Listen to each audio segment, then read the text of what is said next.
사랑하는 참빛 한인교회 성도 여러분, 지난 한 주간 주님과 동행하시며 평안한 한 주이셨습니까? 예배에 함께 하시는 모든 분들 우리 주 예수 그리스도의 이름으로 환영하며 축복합니다. 우리가 말씀을 듣기 전에 먼저 광고의 말씀을 드리겠습니다.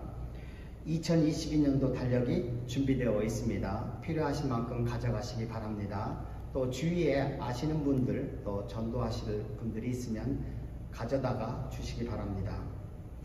이번 주에 성경 공부는 사정상 쉽니다. 새해부터 연대기적 성경 통독이 시작되었습니다. 바인더에 문제지를 나누어서 드리는데요. 성경을 읽으시고 답을 해보시기 바랍니다. 큰 유익이 있을 것입니다. 그리고 연말에는 하신 것들을 모은 다음에 함께 기념하는 시간을 갖겠습니다. 2021년도 작년 성경 일독을 마치신 분들은 그 표를 저에게 제출하여 주시기 바랍니다. 기념하는 시간을 갖겠습니다. 2022년도 한글학교가 어제부터 시작되기로 예정되어 있었는데요. 사정상 2주 뒤로 연기되었습니다. 주위에 자녀들 가지신 분들에게 알려주시기 바랍니다. 코로나 바이러스에 감염되는 사람들이 없고 팬데믹 문제가 잘 해결될 수 있도록 기도해 주시기 바랍니다. 또 아프신 분들과 여행하시는 분들의 안전한 여행을 위해서 기도 부탁드리겠습니다. 과테말라에서 선교 사역하시는 이준혜 사모님, 또 인도네시아 수마트라 섬에서 섬기시는 조용수 목사님, 또 인도 뉴델리에서 섬기시는 정정일 목사님을 위해서 기도해 주시기 바랍니다. 사랑하는 성도 여러분, 삶의 모든 문제에는 시작이 있습니다. 그 시작은 하나님께 불순종하는 것입니다. 정확하게는 하나님의 말씀에 불순종하는 것입니다. 하나님 앞에 불순종하면 우리가 문제 가운데 빠져들게 됩니다. 그리고 이 죄는 전염병과 같아서 공동체 전체가 하나님 앞에 불순종하게 만듭니다. 그러면은 공동체 전체가 문제에 빠지게 될 뿐만 아니라 하나님의 심판대 앞에 서게 됩니다. 하박국 1장 2절로 4절에 의하면 이스라엘 전체가 7가지 죄악으로 가득해집니다. 이 죄악에 대해서 하나님의 심판이 임할 것을 내다본 하박국 선지자는 그들에게 나아가 외칩니다. 하나님께로 돌아오십시오. 하나님의 말씀에 순종하십시오. 그렇지만 그들은 듣지 않습니다. 그러자 하박국 선지자는 하나님께 나아가 부르짖습니다. 이들의 죄악을 그쳐주시고 이들이 하나님께로, 하나님 말씀대로 돌아오게 해달라고 하나님께 부르짖습니다. 그러나 하나님은 응답하지 않으십니다. 그러다 그 후에 5절 말씀에서 하나님께서 마침내 응답하십니다. 3가지를 말씀하십니다. 첫째는 열국을 보라고 말씀하십니다. 많은 나라들을 보면은 하나님께서 살아계신다라는 것을, 하나님께서 역사하신다라는 것을 알 수 있을 것이다 라고 말씀합니다. 두 번째는 놀라고 놀랄지어다 라고 말씀합니다. 그 속에서 흐르는 하나님의 섭리, 하나님의 컨트롤하심, 하나님의 심판하심, 하나님의 축복하심을 깨달으라는 것입니다. 세 번째로는 믿지 못할 것이다. 믿으라고 이렇게 도전하십니다. 그러나 이스라엘 백성들은 그 죄악을 멈추지 않습니다. 이들의 죄에 대해서 하나님께서 어떻게 하실지 6절, 7절에서 말씀하고 있습니다. 보라, 내가 사납고 성급한 백성, 곧 땅의 넓은 곳으로 다니며 자기의 소유 아닌 거할 곳들을 점령하는 갈대아 사람들을 일으켰나니 그들은 두렵고 무서우며 심판과 위령이 자기로 말미암으며 라고 이렇게 말씀하고 있습니다. 이 말씀은 하나님의 심판의 원리를 보여주고 있습니다. 그 원리를 잘 보여주는 것이 갈라디아서 6장 7절입니다. 스스로 속이지 말라. 하나님은 만울의 여김을 받지 아니하시나니 사람이 무엇으로 심든지 그대로 거두리라. 이 말씀에서 3가지를 말씀하고 있습니다. 첫 번째는 스스로 속지 말라, 속이지 말라, 자신을 속이지 말라고 말씀합니다. 자신을 속인다라는 게 무엇입니까? 하나님은 안 계시다. 하나님은 없다. 하나님은 나의 삶을 개입하지 않을 것이다. 이렇게 스스로 속이지 말라라는 것입니다. 사탄이 그렇게 와서 속이더라도 속지 말라라는 것입니다. 두 번째, 하나님은 만홀이 여김을 받지 않으신다고 말씀하고 있습니다. 개정개혁에서는 하나님은 업신여김을 받지 않는다고 말씀하고 있습니다. 또 영어 성경에서는 하나님은 조롱당하지 않으신다고 말씀하고 있습니다. 조롱당한다라는 게 무엇일까요? 조롱당한다라는 것은 하나님께서 이렇게 말씀하시는데 하나님 말씀에 순종하면 축복하고 불순종하면 하나님이 심판하신다라는 것을 분명히 말씀하고 있는데 하나님의 말씀에 불순종해도 하나님이 심판하지 않으시는 것을 말합니다. 그래서 사람들이 하나님이 어디 있느냐라고 외치는 것이 바로 하나님을 조롱하는 것인데 하나님은 그렇게 업신여김을 당하게 내버려 두지 않는다라는 것입니다. 세 번째로 사람이 무엇으로 심든지 그대로 거두리라.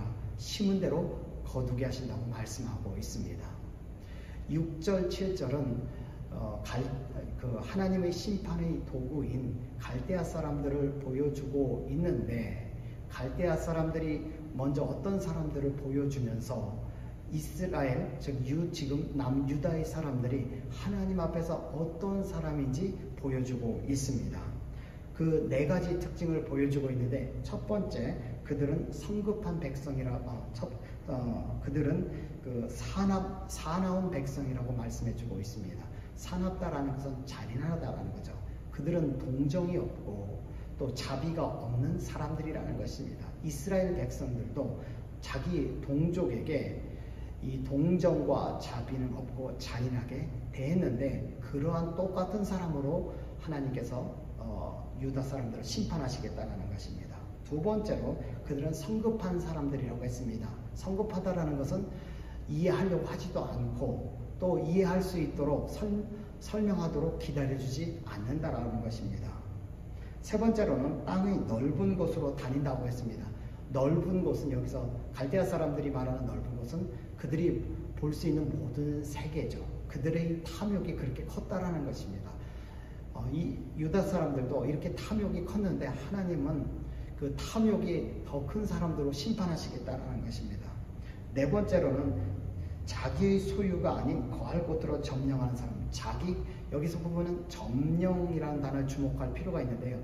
다른 나라를 침공하면 뭐 좋은 것들 약탈해가고 세금 뺏어가고 뭐 이 정도로 그치는데 그런 것이 아니라 아예 거기에 눌러 앉아서 유다 사람들을 노예로 삼겠다라는 거죠. 유다 사람들이 자기 동족을 노예로 삼자 그러면은 그러한 다른 사람들을 통해 다른 나라 갈대아 사람들을 통해서 너희도 노예가 되겠다고 하신다라는 것입니다. 하나님은 사람이 무엇으로 심든지 그대로 거두게 하시는 하나님이십니다. 그런데 이들의 악함이 어디에서 나오느냐? 7절에서 이렇게 말씀합니다. 그들은 두렵고 무서우며 심판과 위령이 자기로 말미암으며 여기서 심판과 위령이 자기로 말미암다고 했습니다. 심판이라는 것은 여기서 심판은 영어에서는 율법이라고 했는데 법이라고 했는데 법의 기준이 자기 마음이라는 것입니다. 하나님 말씀대로 심판하는 것이 아니라 자기 마음대로 심판해서 죄가 아닌 사람을 죄인이라고 하고 죄 있는 사람을 죄 없다고 말하는 것입니다. 그 다음에는 위령은 오토리티 권인인데 행동하는데 하나님이 시키는 대로 하는 사람들이 아니라 자기 마음대로 살아간다는 것입니다. 이러한 그런 하나님의 말씀과 하나님께 권위를 두지 않았던 것들이 갈대아 사람들을 악한 사람들로 만들었는데 마찬가지로 남유다 사람도 하나님 말씀에 또 순종하지 않고 하나님 말씀을 하나님께 권위를 두지 않았기 때문에 그러한 것들이 유다 사람들을 악한 사람들로 만들었고 하나님은 똑같은 사람들로 심판하시겠다고 말씀하시는 것입니다. 두 번째로 말씀하는 것은 하나님께서 심판하실 때 그 심판은 피할 수 없다라는 것입니다. 이 8절 말씀에서 갈대아 사람들, 지금 바벨론 사람들이 이 유다를 침공할 때의 모습을 보여주고 있는데 네 가지 짐승으로 표현합니다. 같이 한번 볼까요? 8절 그 말은 표범보다 빠르고 저녁 이리보다 사나우며 그 기병은 원방에서부터 빨리 달려오는 기병이라 마치 식물을 움키려는 독수리 나름과 같으니라. 여기에서 네 가지 동물로 갈대아 사람들을 표현하고 있는데, 첫 번째는 표범이다. 표범은 빠르잖아요. 가장 빠른 짐승 중에 하나잖아요. 그러니까 그들이 침공할 때, 하나님이 심판할 때 피할 수 없다. 두 번째로는 저녁 일이라고 표현하고 있습니다. 이리는 낮에는 굶고 저녁에 사냥을 해서 이제 먹는데, 배가 고프기 때문에 그들은 먹이 앞에서 물러나지 않습니다. 이스라엘을 침공할 때 전혀 물러나지 않고 용맹스럽게 완강하게 계속해서 싸워서 마침내 유다를 무너뜨려야 된다는 것입니다. 세 번째로는 원방에서부터 빨리 달려오는 기병이라. 여러분, 천리마, 적토마를 생각하면 됩니다. 그들은 적토마 또는 천리마와 같아서 멀리서 달려오는데도 전혀 지치지 않는다라는 것이죠. 그렇기 때문에 그 모습을 보면서 아예 싸울 엄두도 내지 못한다라는 것입니다. 네 번째로 마치 식물을 움키려는 독수리 나름과 같으니라. 여기 보면 여러분, 독수리가 먹이를 잡을 때 이 모습을 상상하면 됩니다. 제가 동영상, 다큐멘터리 동영상에서 봤는데요. 독수리가 이 먹이들을 잡는 짐승, 먹이를 잡을 때 보니까 짐승들이 막 달려드니까 옆으로 싹 빠져서 도망가는데, 이 독수리 날개가 굉장히 비행기가 방향 꺾기가 쉽지 않을 것 같아서 힘들 거라고 생각했는데, 아주 부드럽게 기가 막히게 방향을 꺾어서 결국은 잡더라고요. 그리고 그 발톱은 굉장히 날카로워서 한번 잡히면 어떤 동물도 빠져나갈 수가 없습니다. 다른 말로 하면은 하나님께서 갈대아 사람들을 사용하셔서 유다를 심판하실 적에 유다 사람들은 그 심판에서 벗어날 수 없다라는 것입니다. 우리는 심판에서 벗어날 수 있는 유일한 길은 하나님 앞에서 회개하고 하나님께로 말씀으로 돌이키는 것입니다. 세 번째로는 심판 후의 모습을 보여주고 있는데, 우리 9절을 보겠습니다. 그들은 다 강포를 행하려 오는데 앞을 향하여 나아가며 사람을 사로잡아 모으기를 모래같이 많이 할 것이요 라고 했습니다. 여기서 보면은 앞을 향하여 나아가며라는 것은, 이들의 여기서 다른 번역에서는, 영어 번역에서는 이들을 동풍이라고 비유하고 있습니다. 이 9절 말씀에서 이들을 크게 두 가지로 표현했는데, 하나는 동풍이고 또 하나는 모래로 비유하고 있습니다. 이 동풍이라는 것은 뭐냐면, 그들이 동쪽에서 왔기 때문에 이제 동쪽으로 돌아가는 모습인데, 그 모습이 바람, 토네이도 같다라는 것입니다. 토네이도가 지나가면 어떡하죠? 완전히 다 쓸고 가서 황폐하게 되죠. 심판받은 후의 모습은 완전히 다 황폐하게 되는 것이다. 처참하게 모든 것이 다 파괴되는 것이라고 말씀해 주고 있습니다. 두 번째로는 이들이 많은 모래를 퍼가는 자들로 표현하고 있습니다. 이 모습은 유다 사람들을 사로잡을 때의 모습인데, 너무나도 쉽게 모래를 푸듯이, 땅을 파면 힘들지 않습니까? 모래를 파듯이 너무나 쉽게 사람들을 포로로 잡고 또 모래같이 수많은 사람들을 끌고 가는 것입니다. 이 말씀을 예언할 때가 기원전 610년이었는데, 이 말씀이 5년 뒤에 605년에 실제로 성취되어지게 됩니다. 그래서 유다 사람들이 많이 이렇게 포로로 끌려가게 됩니다. 하나님의 심판하실 때 그 심판 후의 모습은 완전히 황폐하게 됩니다. 그런데 여기서 질문이 있습니다. 왜 하나님께서 그렇게 심판하시고 황폐하게 하실까요?